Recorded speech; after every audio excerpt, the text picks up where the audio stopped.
میرا باپ گاؤں کی سب سے بڑی حویلی میں ملازمت کیا کرتا تھا۔ ایک دن خوشی سے آیا اور بولا کہ مالک تجھ سے شادی کرنا چاہتے ہیں، تو راج کرے گی۔ میں بھی خوش ہوگی، لیکن رخصتی کے بعد ایک عورت مجھے حویلی کے خالی کمرے میں لے گئی اور دلہن کی طرح درمیان میں بٹھا دیا۔ جب صبح آنکھ کھلی تو ہر طرف پیسے پھیلے ہوئے تھے اور میرے کپڑوں سے بدبو اٹھ رہی تھی۔ اب روز یہی ہوتا، روز مجھے دلہن بنا کر اس کمرے کے درمیان بٹھا دیتے۔ جیسے ہی سوکر سے اٹھتی تو ملازمہ پیسے اٹھا رہی ہوتی۔ جب اچانک میں نے ملازمہ کو دھکا دیا اور اس کمرے سے باہر بھاگ گئی، لیکن جو ہی میں نے باہر قدم رکھا ٹانگیں کانپ گئیں، کیونکہ گاؤں کی ساری جوان لڑکیوں کو… میرا نام حلیمہ ہے، میرا تعلق صوبہ پنجاب کے ایک گاؤں سے ہے۔ اتنی ترقی ہو جانے کے باوجود ہمارے گاؤں میں آج بھی چودھریوں کا راج تھا۔ کوئی بھی فیصلہ کرنا ہو سب پنچایت کرتے اور پولیس ہمارے گاؤں میں حویلی والوں کی اجازت کے بغیر داخل نہیں ہو سکتی تھی۔ ہمارا گاؤں بہت بڑا تھا، پر حویلی والوں کے علاوہ ہم سب لوگ بہت غریب تھے، اتنے کہ اکثر ہمیں بھوکے ہی سونا پڑتا۔ ابا حویلی والوں کے گھر کام کیا کرتے تھے، ہم ان کے نوکر تھے، جن سے وہ جانوروں جیسا سلوک کیا کرتے۔ سبھی گاؤں والے قرض دار تھے اور جن لوگوں کے پاس زمین تھی وہ بھی قرض ادا نہ کر سکنے کی وجہ سے بڑے مالک جو حویلی کے رہنے والے تھے ان کے نام کر دی جاتی۔ پورے گاؤں والے ان کے غصے سے بھی بہت ڈرا کرتے تھے، کسی کی اتنی ہمت نہیں تھی کہ ان سے آنکھ اٹھا کر بات بھی کر سکتے۔ میں اپنی ماں سے پوچھتی، اماں آخر کب ہمیں ان لوگوں سے آزادی ملے گی؟ تو اماں کہتی کہ ہم حویلی والوں سے آزادی لے کر کیا کریں گے؟ ہمارا باپ دادا بھی اسی غلامی میں مر گئے اور ایک دن ہم بھی ایسے ہی مر جائیں گے۔ میں بہت سوچا کرتی آخر کب ہمارے دن بدلیں گے، ہم بھی کچے گھروں سے نکل کر پکے مکان میں رہ سکیں گے۔ ہم 4 بہن بھائی تھے، میرے دونوں بھائی چھوٹے تھے، وہ تعلیم حاصل کرنا چاہتے تھے، پر اسکول میں بس 5ویں ہی جماعت تھی۔ کبھی کسی نے اسکول کے بارے میں نہیں سوچا تھا۔ اکثر سرکاری آفیسرز آتے اور پھر کچھ دنوں بعد بھاگ جایا کرتے، نہ جانے کوئی بھی ٹک کر کام نہیں کرتا تھا، اور اسکول کی جو دیوار اتنے سالوں سے گری ہوئی تھی وہ ویسی کی ویسی ہے، اور جس زمین کو گورنمنٹ نے اسکول بڑا کرنے کے لیے خریدا تھا اس کو بھی بڑی حویلی والوں نے لے لیا تھا۔ کوئی بھی ان سے سوال کرنے کی ہمت نہیں کر سکتا تھا۔ مجھے لگتا کبھی کسی نے لوگوں کے خلاف آواز نہیں اٹھائی ہوگی۔ اگر کوئی اٹھ کھڑا ہوتا یا گاؤں والے اس کا ساتھ دیتے تو شاید ہمارے دن آج کچھ اور ہوتے۔ اکثر ماؤں کے بیٹے ان حویلی والوں کے ظلم کی بھینٹ چڑھ چکے تھے، ان کو اجازت نہیں تھی گاؤں سے باہر شہر جا کر کام کر سکتے، اور کچھ لوگ اگر چوری چلے جاتے تو ان کا کبھی کسی کا کوئی اتا پتہ نہیں ملا کرتا تھا۔ قید کی زندگی بہت بری ہوتی ہے، قید چاہے جس بھی قسم کی ہو، اس میں انسان پل پل مرتا ہے۔ اگر رہائی کی کوشش کرتا ہے تو اس کے بھی پر کاٹ دیے جاتے ہیں۔ ابا کو تو وہ حویلی والے بہت اچھے لگتے تھے، ان کے بارے میں کبھی کوئی بات نہیں سنتے تھے، کہتے کہ خبردار جو بڑے مالک کے خلاف کوئی بات کی، اور ابا پتہ نہیں کیوں مجھ سے صحیح بات نہیں کیا کرتے تھے، اور نہ باقی بہن بھائیوں کے جیسے مجھ سے محبت کیا کرتے۔ اب تو اماں سے کہتے تھے کہ اس کو بھی اپنے ساتھ زمینوں پر لے جایا کرو، گھر رکھ کر کون سا پہاڑ توڑ رہی ہے۔ اماں نے کہا کیا ہو گیا ہے تمہیں، جوان بیٹی ہے میری، میں کیوں سے گھر سے باہر نکالوں؟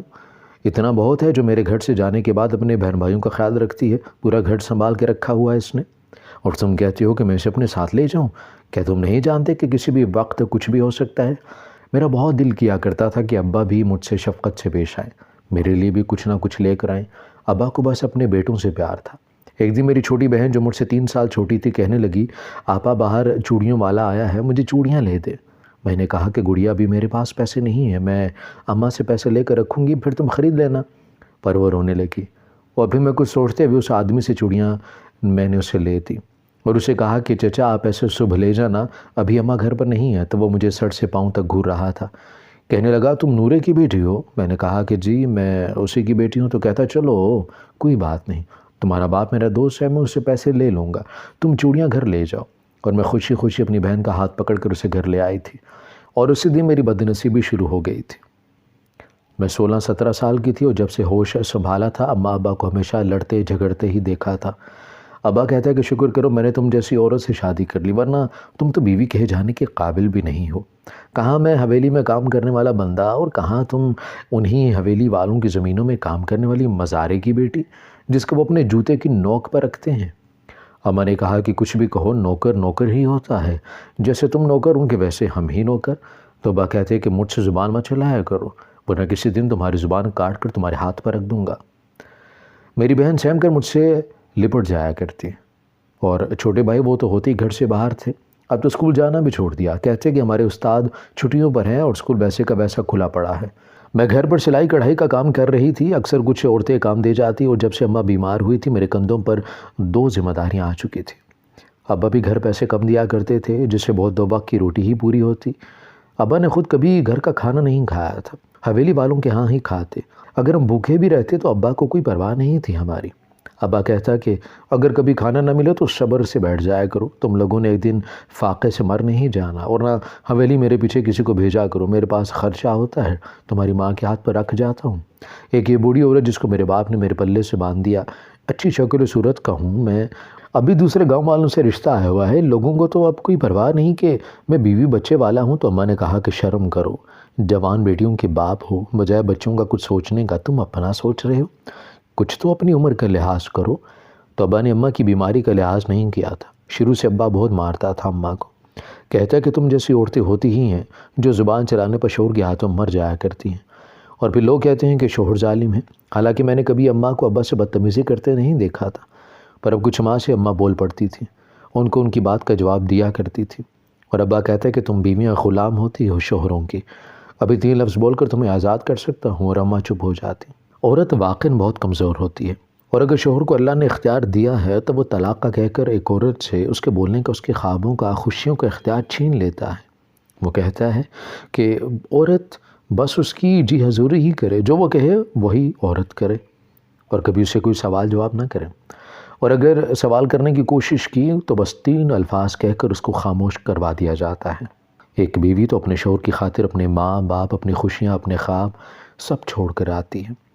وہی عورت اس شوہر کے گھر کو، گھر والوں کو سنبھالتی ہے، اس کی نسل کو آگے بڑھاتی ہے، پھر اس کے بچوں کی دیکھ بھال کرتی ہے، اور آخر میں اس عورت کو کیا ملتا ہے؟ کچھ بھی تو نہیں۔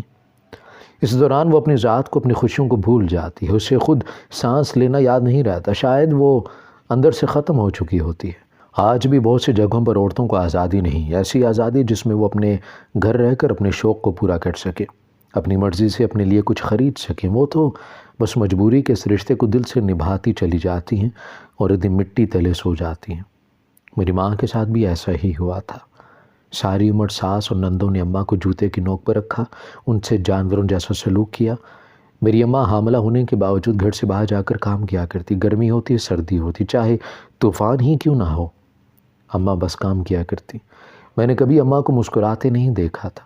اگر کبھی اماں سے کچھ پوچھتی تو وہ میرے چہرے کو تکتی رہتی، پھر کہتی ہیں کہ پتہ نہیں ہمارے من پسند لوگ ہمارے ساتھ زندگی بھر کیوں نہیں رہتے، ہمیں جن سے محبت ہوتی ہے وہی ہم سے دور چلے جاتے ہیں، ہمارے پاس ان کی یادیں رہ جاتی ہیں۔ اور میں اماں سے پوچھتی، اماں آپ کا ایسا کون سا چلا گیا جس کے لیے آپ اداس ہوتی ہیں؟ تو اماں کہتی ہیں کہ بس تو اماں کہتی کہ بس بتا نہیں سکتی، پر وقت آنے پر تمہیں سب کچھ پتہ چل جائے گا۔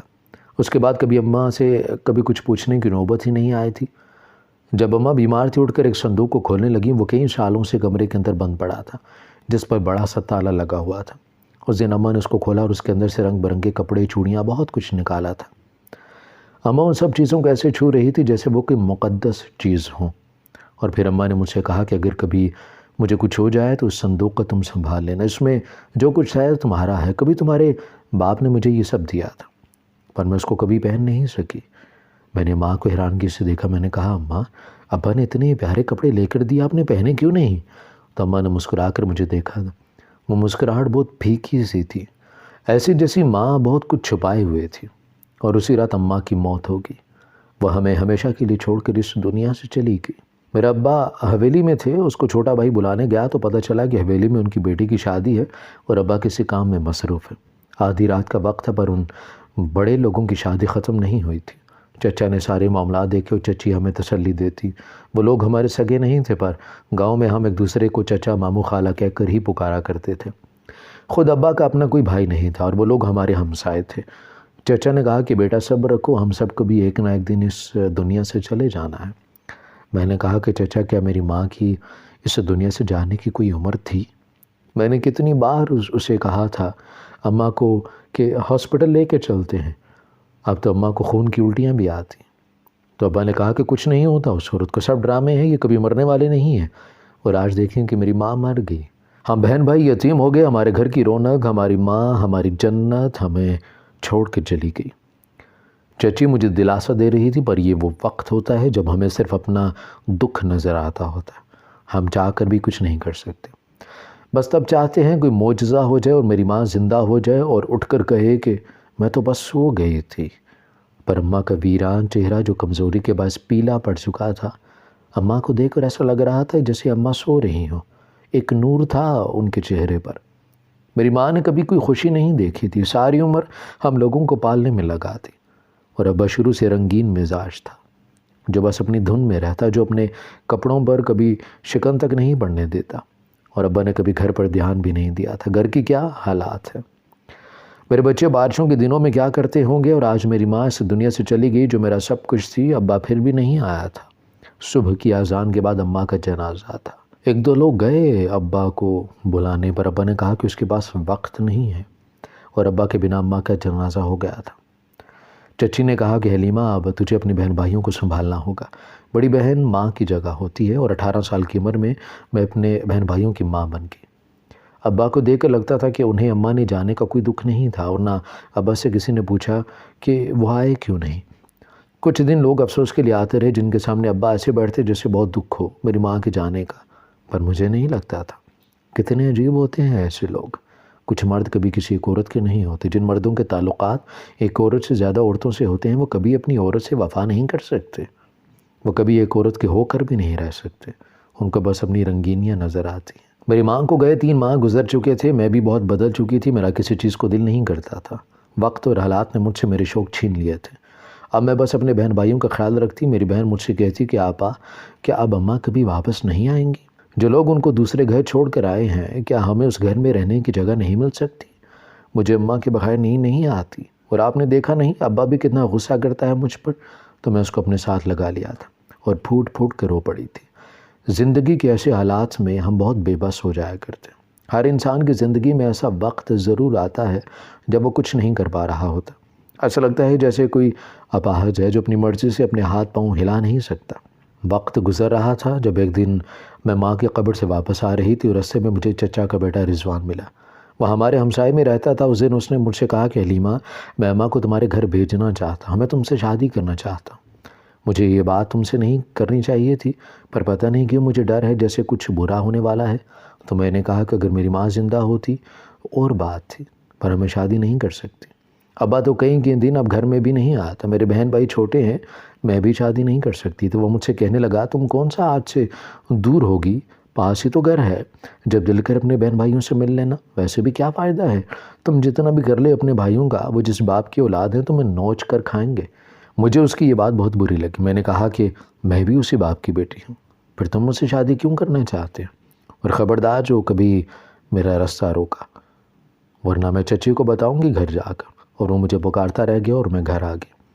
مجھے بہت رونا آیا تھا۔ ماں کے بغیر زندگی بہت مشکل ہو چکی تھی، اور گھر بھی کھانے کو کچھ نہیں تھا۔ میں نے اپنے بھائی کو بھیجا جا کر ابا کو کہے کہ کھانے کا سامان گھر ڈلوا دے۔ اب دکان والا بھی اب ہمیں ادھار نہیں دیا کرتا، تو وہ چلا گیا۔ رات کو ابا کے ساتھ واپس آیا۔ ابا خالی ہاتھ گھر لوٹا تھا، اور آتے ہی مجھے مارنے لگا، کہنے لگا بالکل اپنی ماں جیسی جاہل دماغ کی ہو گئی ہو۔ کتنی بار کہا ہے کہ میرے پیچھے حویلی کسی کو مت بھیجا کرو، پر تمہیں سمجھ ہی نہیں آتی۔ میں رو رہی تھی۔ میں نے کہا کہ ابا چھوٹے بہن بھائی بھوک سے رو رہے تھے، تو ابا نے کہا کہ کون سا وہاں عیش کرتا ہوں، مجھے کہیں کام ہوتے ہیں، اور آگے سے غلطی نہ ہو، اگر دوبارہ ایسی حرکت کی تو تمہیں بھی تمہاری ماں کے پاس بھیج دوں گا۔ اور میں روتے ہوئے صحن میں اپنی چھوٹی بہن کے پاس آ گئی، جو بھوک کی وجہ سے روتے روتے سو چکی تھی۔ اور ابا نے کمرے سے اپنے کپڑے اٹھائے اور واپس حویلی میں چلا گیا۔ مجھ سے کہا کہ دروازہ اچھے سے بند کر لینا، مجھے 1-2 دن حویلی میں لگ جانے ہیں، آج کل بہت کام ہے۔ اور بھائی بھی ساتھ چلا گیا جو 12 سال کا تھا۔ مجھے ابا نے بہت مارا تھا، میں رو رہی تھی، بھوک کی وجہ سے حالت بھی خراب تھی، جب رضوان نے دیوار کے اوپر سے مجھے آواز دی اور کھانے کی پلیٹ پکڑائی اور کہا کہ اپنا خیال رکھنا، میں صبح ہوتے ہی تمہیں راشن لا دوں گا۔ اور اس وقت اس کا ایسا کہنا مجھے بہت اچھا لگا تھا، اور صبح ایسا ہی ہوا تھا۔ اس نے 2 دن کا راشن مجھے لا دیا، جس کو چچی خود دینے آئی۔ مجھے کہنے لگی حلیمہ بیٹی تم فکر مت کیا کرو، جو چاہیے ہو آ کر لے جایا کرو۔ جب سے چچی کی جوان بیٹی غائب ہوئی تھی وہ بہت بدل چکی تھی۔ ان کی ایک بیٹی تھی جو رضوان کی بہن تھی۔ گاؤں کے ایسے کتنے گھر تھے جن کی بیٹیاں شاید حالات سے تنگ آ کر بھاگ چکی تھی، اور سب ایک دوسرے سے منہ چھپاتے تھے۔ میرا باپ گاؤں کی سب سے بڑی حویلی میں ملازمت کرتا تھا۔ ایک دن خوشی سے گھر آیا اور بولا کہ مالک تجھ سے شادی کرنا چاہتا ہے، تو راج کرے گی۔ میں بھی خوش ہو گئی، کیونکہ ابا کہتا ہے کہ تمہاری وجہ سے تمہارے باقی بہن بھائیوں کی زندگی بدل جائے گی۔ لیکن رخصتی کے بعد ایک عورت مجھے حویلی کی خالی کمرے میں لے گئی اور دلہن کی طرح درمیان میں بٹھا دیا۔ جب صبح آنکھ کھلی تو ہر طرف پیسے پھیلے ہوئے تھے اور میرے کپڑوں سے بدبو اٹھ رہی تھی۔ اب روز یہی ہوتا، روز مجھے دلہن بنا کر اس کمرے کے درمیان بٹھا دیتے۔ میں جیسے ہی سو کر صبح اٹھتی تو ملازمہ پیسے اٹھا رہی ہوتی۔ جب اچانک میں نے ملازمہ کو دھکا دیا اور اس کمرے سے بھاگ گئی، لیکن جو ہی باہر قدم رکھا ٹانگی کام گئی، کیونکہ گاؤں کی ساری جوان لڑکیوں کو اسی حویلی میں رکھا گیا تھا۔ جو ماں باپ اپنی بیٹیوں کو بددعائیں دیا کرتے تھے، جو کہتے کہ وہ گھر سے بھاگی ہیں، وہ سب یہیں تھیں۔ اور میرا باپ وہ ایک دلال تھا، اور ابا ایک عورت کے پاس بیٹھا ہنس رہا تھا۔ جب مجھے دیکھا تو اس کے چہرے پر کوئی ناگواری نہیں گزری، الٹا کسی عورت کو آوازیں دینے لگا کہ اسے کمرے میں لے جائیں۔ تو میں نے کہا کہ ابا، کوئی باپ اپنی بیٹی کے ساتھ ایسا کیسے کر سکتا ہے؟ آپ کا دل نہیں کانپا اپنی بیٹی کا سودا کرتے وقت؟ تو ابا نے کہا کہ کون سی بیٹی؟ تم میری بیٹی نہیں ہو، صرف اپنی ماں کی بیٹی ہو، اور میں تمہارا کچھ نہیں لگتا، پر کہنے میں صرف تمہارا سوتیلا باپ ہوں۔ تمہارا باپ تو کب کا مر گیا تھا، جب تم 2 سال کی تھی۔ اس کے بعد تمہاری ماں کی مجھ سے شادی ہوئی، اور شکر کرو اتنے سالوں سے تمہیں پال رہا ہوں، اور یہ جو سب کام چل رہا ہے یہ میرا دھندا ہے۔ کوئی نہیں جانتا کہ حویلی کا مالک اور میں مل کے لڑکیوں کا کاروبار کرتے ہیں۔ آج جہاں تک پہنچا ہوں صرف تمہاری وجہ سے، ورنہ میں تو بس ایک ملازم تھا۔ اور تبھی وہ چوڑیوں والا چچا بھی آ گیا، جو جان بوجھ کے چوڑیاں بیچا کرتا تھا۔ جس کے گھر میں جوان بیٹی ہوتی وہ لوگ اس کو اٹھا لیا کرتے تھے۔ اور اس دن حقیقت کھلی تھی، حویلی کا مالک کوئی وڈیرا نہیں تھا، وہ بھی ایک نوکر ہوا کرتا تھا کبھی، جس نے 40 سال پہلے اپنے مالک کو مار کر اس کی جائیداد پر قبضہ کر لیا تھا، اور پھر لڑکیوں کا کاروبار کرتا۔ وہ لڑکیوں کو مختلف ممالک بھیجا کرتا، اور ہر روز مجھے دلہن بنا کر میری بولی لگائی جاتی، اور جو کچھ میرے ساتھ ہوتا میں اس کو بیان بھی نہیں کر سکتی تھی۔ میری طرح اور بھی بہت ساری لڑکیاں تھیں جن سے کچھ نشے کی حالت میں تھی، اور میرا باپ کسی دوسری عورت کے ساتھ رہتا تھا جو ایک کوٹھے والی تھی۔ جس لڑکی کو باہر سے آیا کوئی آدمی خریدنے سے منع کر دیتا، اس کو کوٹھے پر بیچ دیا جاتا تھا، اور میں ایک دیوار کے ساتھ لگی رو رہی تھی۔ مجھے یہاں سے بھاگنا تھا، ورنہ کچھ دنوں میں مجھے دبئی بھیج دیا جاتا۔ میری بہت اچھی قیمت لگی تھی بقول میرے سوتیلے باپ کی، اور مجھے احساس ہوا تھا کہ میری ماں اسی لیے مجھے کیوں تکتی رہتی تھی۔ وہ کئی بار کچھ بتانے لگتی، پھر سے چپ ہو جایا کرتی۔ مجھے اپنی ماں سے گلہ تھا جو میری ماں نے سوتیلے باپ کا نہیں بتایا۔ کاش اماں مجھے بتا دیتی یہ شخص میرا باپ نہیں ہے، بلکہ میرا سوتیلا باپ ہے جو اپنے گاؤں کی بیٹیوں کو بہانے سے اس حویلی تک لا چکا تھا۔ نہ جانے ان لوگوں کے ہاتھ کہاں تک تھے جو کبھی ان کو کوئی پکڑ نہیں سکا تھا۔ میں رو رو کر اپنے رب سے دعا کر رہی تھی، اور نہ جانے کس مظلوم کی دعا سنی گئی تھی۔ جب پولیس نے حویلی پر چھاپا مارا، کوئی بھی سچائی نہیں جانتا تھا، پر جب گاؤں والوں کو سب پتہ چلا تو پورا گاؤں جمع ہو گیا تھا، اور انہوں نے پولیس سے جھگڑا کیا، اور حویلی کے مالک کو، میرے سوتیلے باپ اور باقی سب کو بھی گھیر لیا، اور ان لوگوں نے ہاتھ میں جو کچھ آیا گاؤں والے ان لوگوں کو مارنے لگے، اور کوٹھے والی عورت بھی ماری گئی۔ میرا باپ ہاسپٹل میں داخل ہے، جس کی حالت نازک تھی۔ اس دن پولیس والے نے بھی گاؤں والوں کو روکا نہیں تھا، بلکہ مارنے دیا تھا، اور جو لوگ بچے وہ اپنے بیان دے چکے ہیں، جس پر پولیس کارروائی کر رہی ہے، اور بہت سے لوگ گرفتار بھی ہو چکے تھے۔ وہ رات میرے لیے ایک بھیانک رات تھی۔ گاؤں والوں کو ان کی بیٹیاں مل چکی تھیں، کئیوں نے خودکشیاں کر لی کیونکہ ان کے پاس کچھ نہیں بچا تھا، اور ان لوگوں کو جب میرے باپ کا پتہ چلا وہ بھی برابر کا شریک تھا، تو وہ لوگ ہمیں بھی مارنے لگے۔ وہ ایسا وقت تھا جب کسی نے ہمارا ساتھ نہیں دیا تھا۔ رضوان بھی کب کا شادی کر چکا تھا، اور مجھے ایسی لڑکی سے بھلا کون شادی کرتا جس کے سوتیلے باپ نے اس کا سودا کر دیا تھا۔ اور رات کے اندھیرے میں ہم گاؤں سے چوری نکلے، ورنہ گاؤں والے ہمیں پتھر مار کر نکالتے، اور آج 18 سال ہو چکے ہیں ہمیں گاؤں چھوڑے ہوئے۔ میرے سوتیلے باپ کا کیا بنا ہم جاننا بھی نہیں چاہتے۔ اتنی نفرت ہے اس شخص سے۔ میں بھی اپنے ساتھ کچھ غلط کر بیٹھی، پر مجھے اپنی بہن بھائیوں کے لیے جینا تھا، اور اب بھائیوں کی شادیاں ہو چکی ہیں، میری بہن اپنے گھر کی ہو چکی ہے، اور میرے پاس اپنی ماں کا وہی صندوق تھا جس میں میرے سگے باپ اور ماں کی تصویریں تھیں، جن میں وہ دونوں دل سے مسکرا رہے تھے۔ ان کی یادیں میرے لیے سب کچھ تھی، اور میں کبھی شادی نہیں کی، کیونکہ مجھے لگتا ہے کہ اکثر خواہشات خوابوں کے ساتھ کچھ انسانوں کی زندگی بھی ادھوری رہ جاتی ہے۔